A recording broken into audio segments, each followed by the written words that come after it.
कार्यक्रम के पहले सूचना। इस समय का सिद्ध किया हुआ जो नाम है वह पवित्र नाम है। इस नाम में आनाकानी मत करना। पहले मैं बोलूँगा, बाद में आप बोलो। बोलो जय गुरुदेव, जय गुरुदेव, जय गुरुदेव। नाम किसका? प्रभु का। जय गुरुदेव। नाम किसका? प्रभु का। ये नाम नहीं इंसान का, ये नाम है भगवान का। तो प्रेम से बोलो जय गुरुदेव, जय गुरुदेव। जय गुरुदेव।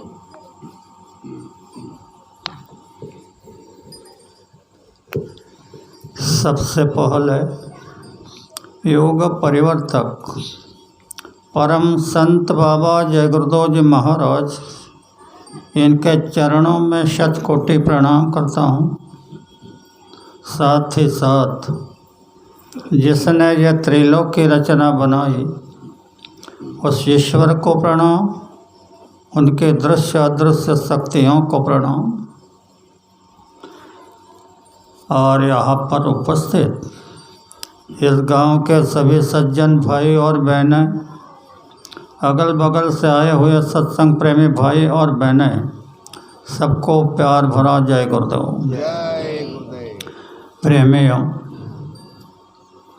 बहुत कुछ बातें आपने सुनी। कार्यक्रम का विषय भी आपको मालूम है,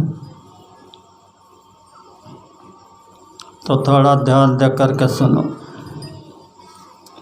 यह देश कर्मों का है। बचपन से जो कर्म आप करते, उम्र हो जाती, शरीर छूट जाता, तब तक खारे कर्मों का लेखा जोखा होता है। तुम्हारे दोनों भुजाओं में दो चित्रगुप्त है। एक अच्छे कर्मों को लिखता है, एक बुरे कर्मों को लिखता है। ये रात दिन सोते नहीं। पता नहीं तुम रात को उठ कर के किसी का कत्ल कर दो। इतने ज़बरदस्त कड़ी उधर के कानून है कि ये तुम्हारी रील जिंदगी भर लिखते रहते, पर इस पर भी उसका विश्वास नहीं, क्योंकि इसमें कुछ गड़बड़ी है। जब तुम संडास जाते हो तो पानी नहीं हुआ तो वैसे ही चले आते हो, तो ऐसे समय में, संडास के समय में ये उतर करके बाजू में बैठते हैं। अब जब तक आप पानी नहीं लेते तब तक ये पीछे खींचे जाते हैं। इसलिए ये बुरा भी लिख सकते हैं, तो मालिक का उसके ऊपर विश्वास नहीं। 10वें दिन जब आप अपनी दसविधियाँ करने जाते हो नदी पर या तो कुएं पर, तो वहाँ पर परिवार वाले होते, गांव के लोग होते, रिश्तेदार होते, वैसे 2-4 इधर 2-4 उधर ऐसे बैठते। मुंडन तो खाली परिवार वालों का होता है, पर इनको क्यों बुलाया जाता है? ध्यान से सुनो। ये वहाँ पर चर्चा करते हैं कि बड़ा अच्छा आदमी था, बड़ी अच्छी बहन थी, किसी से झगड़ा नहीं किया, किसी से कुछ नहीं किया। नहीं तो फिर कहता है कि चलो ठीक हुआ, गांव की पला चला गई। ऐसे 2 प्रकार के शब्द होते हैं, और वो शब्दों से वो चौपड़ियाँ जो चौपड़ी होती है चित्रगुप्तों ने लिखी हुई, वह सर्टिफाई होती है, यानी प्रमाणित होती है। और 11वें दिन जब गंध मुक्त होता है तो ये चौपड़ियाँ धर्मराय के दरबार में पड़ती हैं और आपके कर्मों के अनुसार आगे का फैसला होता है। इसलिए महापुरुष समझाते हैं कि अच्छे कर्म करो। यह शरीर आपको अच्छे कर्म करने के लिए मिला है, पर यह कलयुग लगना था। ईश्वर ने बड़ा षड्यंत्र बनाया, धर्म से लोगों को अलग कर दिया, अधर्म के रास्ते पे चलाने लगे। आज पूरे विश्व के अंदर अधर्म नाच रहा है। यह भी ऐसे ही नहीं हुआ, यह भी लिखित है। भगवान कृष्ण अपने वाणी में लिखते हैं, यदा यदा धर्मस्य ग्लानिर्भवति भारत। भारत देश में जब धर्म को ग्लानि होगी, भारत देश में जब धर्म डिगमगाने लगेगा, तो वो कहते हैं अभ्युत्थानम अधर्मस्य, तो मैं आऊँगा तो पहले अधर्म का उत्थान करूँगा। अभ्युत्थानम अधर्मस्य तदात्मानं सृजाम्यहम् परित्राणाय साधूनाम, साधु की रक्षा करूँगा। विनाशाय च दुष्कृताम, दुष्कर्म करने वाले का विनाश करूँगा। विनाशाय च दुष्कृताम धर्म संस्थापनाय संभवामि युगे युगे। हर युग में आता हूँ। तो इस युग में क्या कहा, मैं पहले अधर्म का उत्थान करूँगा और साधु की रक्षा करूँगा, दुष्कर्म करने वालों का सफाया करूँगा, धर्मों की स्थापना करूँगा। ये उस विनाशकारी शक्ति का अभिवचन है। तो आपके अंदर में एक शंका पैदा होगी कि आप भगवान का अभिवचन बता रहे हो कि परित्राणाय साधु नाम। तो अभी 6 साल 7 पूर्व नेपाल और उत्तराखंड में जो प्रकृति का प्रकोप हुआ, उसमें कितने बड़े बड़े दाढ़ी वाले, जटा वाले, अविवाहित साधु झुंड के झुंड बह के चले गए। और इधर तो भगवान का अभिवचन है कि परित्राणाय साधु नाम, तो उनकी रक्षा क्यों नहीं हुई? तो ध्यान से सुनो भाइयों और बहनों, साधु दाढ़ी बाल का नाम नहीं, नीले पीले वस्त्र का नाम साधु नहीं। जो आत्म साक्षात्कार की साधना करता है उसे साधु कहते हैं। वो जो साधु थे वो बाहरी साधु थे। तो बाबा जी जैसे महापुरुषों ने जीवों को बुला करके नाम का दान दिया और कहा कि शाम को मोहल्ले में सब लोग इकट्ठे होकर साधना में बैठना। अब साधना तो एकांत में होती है, पर गुरु महाराज का आदेश है साधना में बैठना मैदान में। तो इसका कारण सुन लो। जब आप साधना में बैठते हैं शाम को, तो उस पार्लियामेंट में गुरु महाराज उस विनाशकारी को दृश्य दिखाते हैं, ये देखो ये साधु है, ये साधना कर रहे हैं और तुम्हारा अभिवचन है परित्राणाय साधु नाम। तो इनकी रक्षा की जिम्मेदारी और विनाश की जिम्मेदारी तुम्हारी है। तुम्हारी रक्षा की जिम्मेदारी भी उनकी और विनाश की जिम्मेदारी भी उनके। महात्मा अलग। तो ऐसे महात्मा चतुर होते हैं। बाबा जय गुरुदेव जी महाराज ने आपके लिए कई नियम बना दिए। अब ये जो मत बता रहा था कि आप साधना अपने 10वें दिन 10 क्रिया विधि करने जाते हो, तो समाधान ने आपको बताया कि यह तुम्हारा 5 तत्वों का छूट गया शरीर, आगे का शरीर लिंग शरीर, यह 17 तत्वों का है। तो ये 17 तत्व कौन से? 10 इंद्रिया, 4 कर्मेंद्रिय, 5 कर्मेंद्रिय और 5 ज्ञानेंद्रिय, 10 इंद्रिया।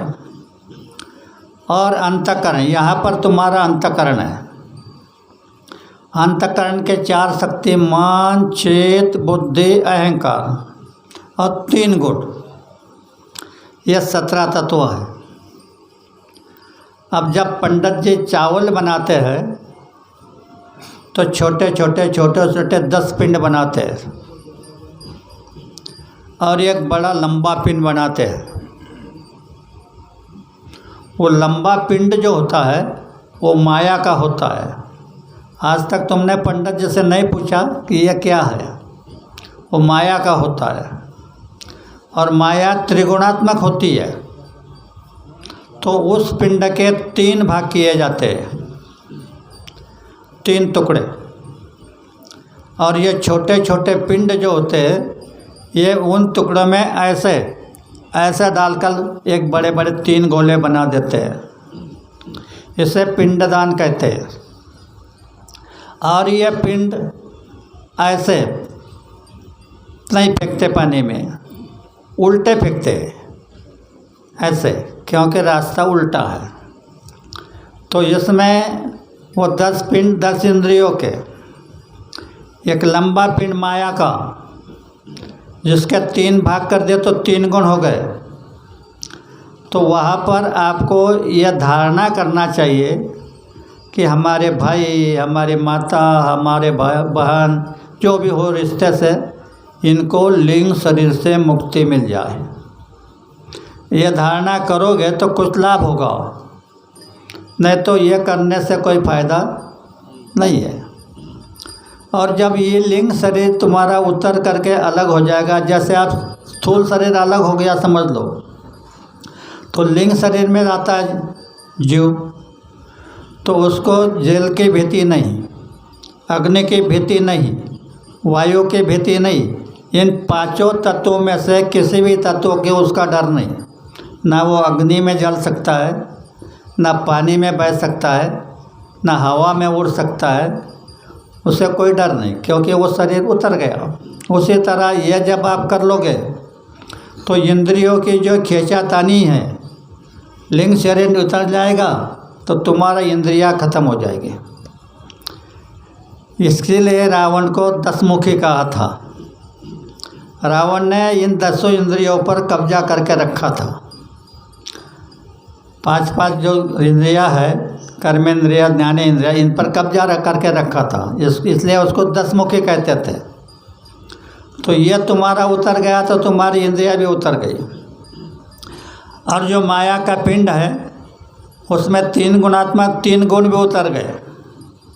देखो क्या क्या उतरे। 5 तत्व पहले स्थूल शरीर के उतरे, फिर 10 इंद्रिया उतरी, फिर 3 गुण उतरे, बाद में अंतःकरण की शक्तियाँ बची रही। आगे तो आगे शरीर है तुम्हारा सूक्ष्म शरीर। ये शरीर में ये जो 5 तत्व है, जल, पृथ्वी, वायु, अग्नि, आकाश, ये नहीं, शब्द, स्पर्श, रस, रूप और गंध, ऊपर के तत्व, वो ऊपर के तत्व और अंतःकरण के 4 शक्ति, ऐसे 9 तत्वों का होता है। साधना के द्वारा ये भी तुमने उतार दिया तो झीना पर्दा उतरता रहता है।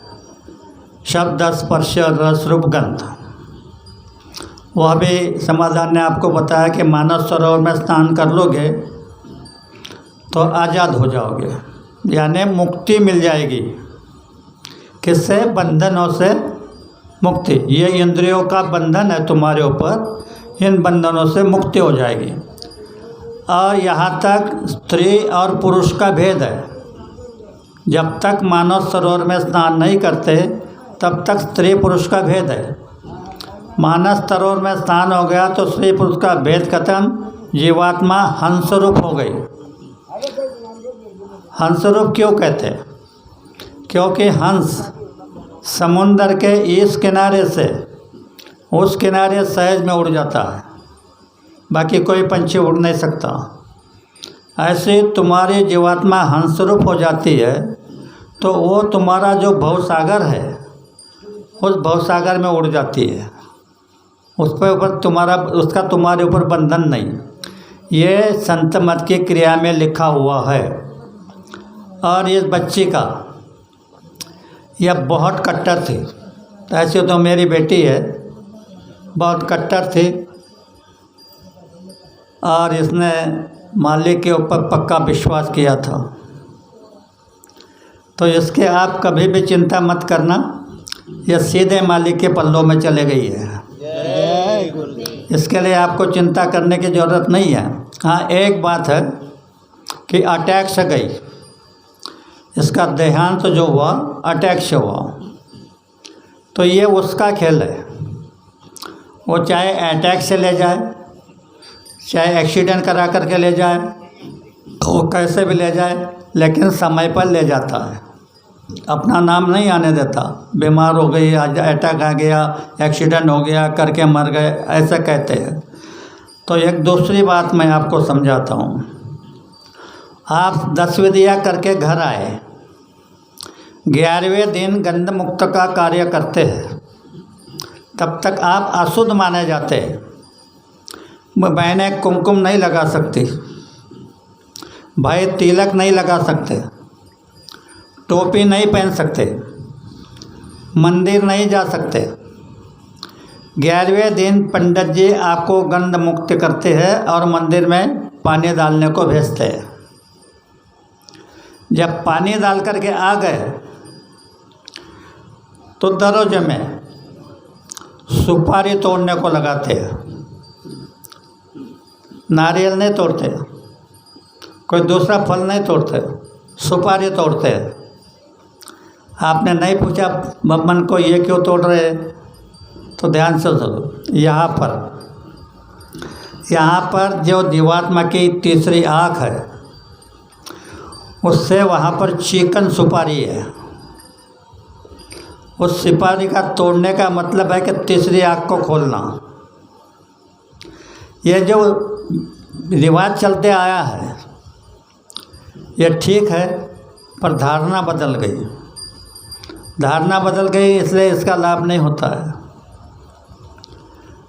तो मैं आपको बताना चाहता हूँ, गुरु महाराज ने कहा है, आज जो सारी दुनिया जो चक्कर में है, घर घर में पति पत्नी का झगड़ा हो रहा है, पिता पुत्र का झगड़ा हो रहा है, भाई भाई लड़ रहे हैं, समाज लड़ रहा है, गांव वाले लड़ रहे हैं, मोहल्ले वाले लड़ रहे हैं, सब झगड़ा ही झगड़ा हो रहा है। इसका क्या कारण है?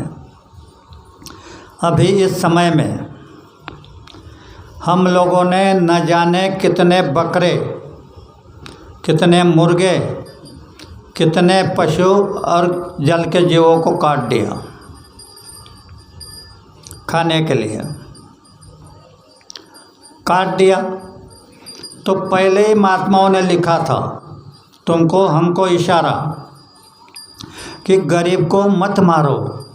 ये इशारा दिया था कि गरीब को मत मारो, गरीब बेचारा रो देगा, उसका वाली सुन लेगा तो जड़ मुड़ से उखाड़ के फेंक देगा। गरीब यानी क्या? जिसके सर पे छुरी चला वो कुछ नहीं बोलता, उंडे पिल के फेंक दो वो कुछ नहीं बोलता, खाली आंसू बहाता है, रोता है। तो ये जो जीवात्माएँ हैं जिनकी हत्या हुई, ये ऊपर में जमा हो रही है और इन्होंने फरियाद की है कि हम हमारा बदला लेना चाहते। ईश्वर ने थोड़े समय के लिए मंजूर कर दिया और ये ऊपर से आवाज़ लगा रहे हैं। जब बाबा जी की बात बताई जा रही है तो ये ऊपर से आवाज़ लगा रहे हैं कि कौन नहीं मानता हमारे खाते में जमा कर दो। तो अगर ऐसे महापुरुषों ने जो तुमके ऊपर छाया बना करके रखी है, तो इन्होंने अगर तुमको उसके खाते में जमा कर दिया तो क्या होगा इसका अंदाज़ा नहीं। प्रकृति के तरफ से गांव के गांव बह जाएंगे। सुमाने लटाओं में कितने दब जाएंगे, भूकंप में कितने दब जाएंगे। जैसे कोरोना आई ऐसे महामारी में कितने मर जाएंगे। तो गुरु महाराज ने कहा अभी थोड़ा समय लो, मुझे जीवों को समझा लेने दो। जीव समझ जाएगा तो ठीक है, नहीं मानेंगे तो अंत में कहा हम उनको तुम्हारे खाते में जमा कर देंगे। और यही बात होती है। तुकाराम महाराज जिंदगी भर समझाते समझाते समझाते थक गए। लास्ट में गालियाँ दे के चले गए, बेड़ कीचे सेंदड़ीचे कह के चले गए। नहीं मानते मत मान, भुगतना पड़ेगा। तो अभी ये जो जीवात्माएँ हैं जो प्रेत योनियों में है, जिसे भूत चुड़ैल कहते हैं, तो ये प्रेत योनियों की आत्माएं सबको सता रही है। किसी को दिखाई नहीं देती, वो तुमको देखती है, तुम उनको नहीं देखते। इसका प्रमाण आपके सामने रखता हूँ। मैं कोई इधर उधर से बात नहीं करता। गारोदा करके गांव है, वहाँ पर हमको कार्यक्रम के लिए बुलाया। उस समय हमारे पास में गाड़ी नहीं थी, हम पैदल जाते थे। वहाँ गए, पूरे अगल बगल के सत्संगियों को बुलाया गया था। खाना शुरू था, 5 बजे तक खाना समाप्त हो गया। रात के 8 बजे सत्संग होने वाला था। तो अचानक जलगांव से संदेश आया कि वहाँ पर एक बड़े आदमी की माँ अस्पताल में मर गई। तो जिसने कार्यक्रम रखा था उसने मुझे बुला लिया। बोले अन्ना, ये हमारे गांव के सबसे बड़े व्यक्ति की माँ है। अगर हमने सत्संग किया तो ये लोग क्या कहेंगे कि हमारी माँ मर गई, इनको खुशी हो गई। मैंने कहा क्या चाहते हैं? तो बोले सत्संग कैंसिल कर दो। मैंने कहा ठीक है, कैंसिल कर देंगे। सत्संग कैंसिल कर दिया। रात के 8 बजे का समय सत्संग का था। हमको घर आने के लिए समय नहीं था, वहीं पर सोए। तो रात के 8 बजे उसी घर में एक बहन ज़ोर ज़ोर से घूमने लगी, बाल छोड़ दिए, चिल्लाने लगी। अब उन्होंने यह दृश्य कभी नहीं देखा था, सब घबरा गए। हम बाहर सोए थे, मुझे बुलाने आदमी भेजा। मैं वहाँ पर गया, देखा कि इसके शरीर में लिंग शरीर व्यक्ति है। तो पूछा आप कौन हो? तो उसने कहा मैं इस घर का मुंजिया हूँ। ध्यान से सुनो भाइयों, वो बहन के मुख से आवाज़ निकली कि मैं इस घर का मुंजिया हूँ। मैंने क्या कभी आए थे? बोले नहीं, पहली बार आया हूँ। तो बोले क्यों आए? मैंने क्या पूछा, मैंने क्यों आए? तो उसने कहा हमने सुना था कि रात को सत्संग होने वाला है, तो मैं सत्संग सुनने के लिए आया हूँ। तो ये देखो, लिंग शरीर के लोग भी सत्संग सुनने के लिए तरसते हैं, देवी देवता भी सत्संग सुनने के लिए तरसते हैं। ये सत्संग जो है ये कोई खेल नहीं, ये जीवात्मा के विषय में सारा भेद खोला जाता है। दूसरी और एक बात बताता हूँ। माईजी कुरंगे में कार्यक्रम था, वहाँ पर मैं, दादा, हिलाल भाई, हम तीनों गए थे। पहले हिलाल को खड़ा कर दिया सत्संग करने। वो सत्संग करने के लिए खड़ा हुआ, वो जय गुरुदेव बोला। जब वो जय गुरुदेव बोला तब बैठे हुए लोग जय गुरुदेव बोले। फिर बाद में और तीसरी आवाज़ आई जय गुरुदेव। 3 आवाज़ें होती थी। सब लोग आश्चर्य करने लगे, यह तीसरी आवाज़ किसकी है? वो भी जत्था के जत्था, जैसे आप एक साथ बोलते हैं ऐसे, जत्था के जत्था। तो उन्होंने मुझे बुलाया, पूछा अन्ना सुनो। सुना तो 3 आवाज़। मैं क्या पूछना चाहते हैं? बोले तीसरी आवाज़ किसकी है? मन क्या ये भूत चुड़ैल जो है ये सत्संग सुनने के लिए आए हैं, तो उनकी आवाज़ है। तो यहाँ पर भी ये जो जीवात्मा इस बच्चे की ये हाजिर है, उसको सत्संग मिल रहा है, उसकी तृप्ति हो जाएगी। जो कुछ उसकी वासना हो गई ये जन्म की, वो जन्म की, इसके वो सब खत्म हो जाएगी और इसे सीधा मानव तन जन्म मिलेगा।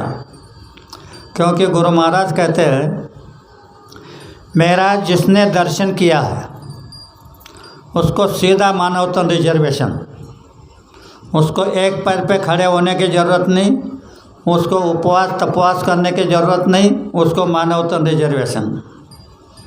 तो इस लड़की का मानव तन रिजर्वेशन है, इसके विषय में चिंता करने की कोई ज़रूरत नहीं है। अब दूसरी बात बताता हूँ।